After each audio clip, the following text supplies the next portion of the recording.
ಇಷ್ಟೊಂದು ಪಾತ್ರೆ ನೋಡಿ ನನಗಂತೂ ತಲೆ ಸುತ್ತು ಬಂದ್ಬಿಡ್ತು. ರಾತ್ರಿ ಅಷ್ಟೊಂದು ಪಾತ್ರೆ ಬೆಳಗಿದೆ. ಹಾಯ್ ಹಲೋ ಎಲ್ರಿಗೂ ನಮಸ್ಕಾರ. ನನ್ನ ಪುಟ್ಟವನಿ ಬ್ಲಾಗ್ಗೆ ನಿಮ್ಗೆಲ್ಲರಿಗೂ ಸ್ವಾಗತ. ಬೆಳಗ್ಗೆ ಎದ್ದು ಫ್ರೆಶ್ ಅಪ್ ಆಗಿ ಬಂದು ಒಂದು ಸ್ವಲ್ಪ ಜೀರಿಗೆ ವಾಟರ್ ಕುಡ್ದು ಆಮೇಲೆ ಎಲ್ಲರಿಗೂ ಹಾಲೆಲ್ಲ ಕಾಯಿಸ್ಕೊಟ್ಬಿಟ್ಟು ನಾನು ಇಲ್ಲಿ ಬೆಳಗ್ಗೆ ಟೊಮೊಟೊ ಗೊಜ್ಜು ಮಾಡ್ತಿದ್ದೆ. ಎಲ್ಲರಿಗೂ ಹೊಲಕ್ಕೆ ಹೋಗ್ತಿದ್ರಲ್ಲ, ಸೊ ಹಂಗಾಗಿ ಮತ್ತು ಮಧ್ಯಾಹ್ನಕ್ಕೂ ಬೆಳಗ್ಗೆಗೂ ಹಾಗಂಗೆ 2 ಹೊತ್ತಿಗೂ ಅನ್ನ ಎಲ್ಲ ಕಟ್ಟಿಟ್ಬಿಟ್ಟು ಅವರು ಹೊಲಕ್ಕೆ ಹೋಗಿದ ತಕ್ಷಣ ನನ್ನಂತೂ ಸಾಕಾಗ್ಬಿಡ್ತಿತ್ತು. 9 ಗಂಟೆ ಆಗ್ಬಿಟ್ಟಿತ್ತು ಎಲ್ಲ ಕೆಲಸ ಮಾಡಿ ಮುಗಿಸಿ ಅವ್ರು ಕೊಟ್ಟು ಕಳಿಸೋಷ್ಟೊತ್ತಿಗೆ.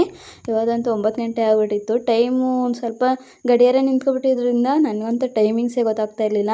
ಅಂಥದ್ರಲ್ಲಿ ಆಮೇಲೆ ಎಲ್ಲ ಕೆಲಸ ನನ್ನ ಮಗನ ಜೊತೆ ಮುಗಿಸ್ಕೊಂಡು ಆಮೇಲೆ ಮೇವಿರಲಿಲ್ಲ ಅಂದ್ಬಿಟ್ಟು ಮನೆಗೆ ಬಂದು ಮೇವೆಲ್ಲ ಕಟ್ಟಿಟ್ಬಿಟ್ಟು ಹೋದರು. ಆಡುಗಳಿಗೆ ಸೊಪ್ಪಿರಲಿಲ್ಲ, ಸೊ ಹಂಗಾಗಿ ಅವರು ಬಂದಿದ್ದರು. ನನ್ನ ಮಗ ಹೋಗಿದ್ದು ನೋಡಿರಲಿಲ್ಲ. ಆ ಕಡೆ ಎಲ್ಲೋ ಮಾಡೋಕ್ಕೋಗಿ ಎಲ್ಲೋ ಇನ್ನೊಂದು ಕಡೆ ಬಾಯಿ ಮಾಡ್ತಿದ್ದ.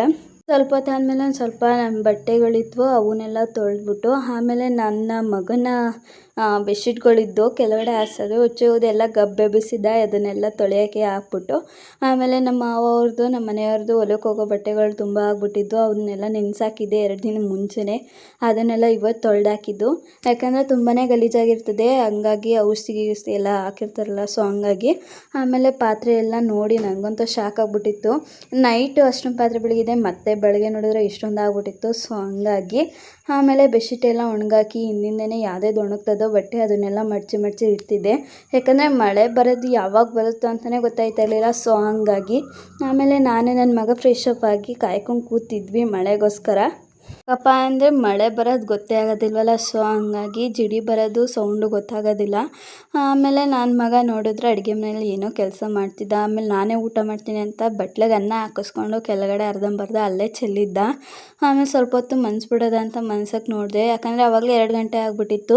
ಫ್ಯಾನ್ ಇಲ್ದಿರೋ ಕಾರಣ ನನ್ನ ಮಗಂಗಂತೂ ಬೆವರು ಕಿತ್ಕೊಂಡು ಹರಿತಾ ಇತ್ತು. ಆಮೇಲೆ ಒಂದು ಸ್ವಲ್ಪ ಹೊತ್ತು ಆದಮೇಲೆ ತಗೊಂಡೋಗಿ ರೂಮಲ್ಲಿ ಹಾಕ್ಬಿಟ್ಟು ಕರೆಂಟ್ ಬಂದಿದ ತಕ್ಷಣ ಫ್ಯಾನ್ ಹಾಕ್ಬಿಟ್ಟು ಮನ್ನಿಸ್ದೆ. ಮತ್ತು ನೆಕ್ಸ್ಟ್ ಮಿನಿ ವ್ಲಾಗಲ್ಲಿ ಸಿಗ್ತೀನಿ. ಪ್ಲೀಸ್ ಎಲ್ಲರೂ ಫಾಲೋ ಮಾಡ್ಕೊಂಡು ವಿಡಿಯೋ ಲೈಕ್ ಮಾಡೋದು ಮರಿಬೇಡಿ. Thank you for watching.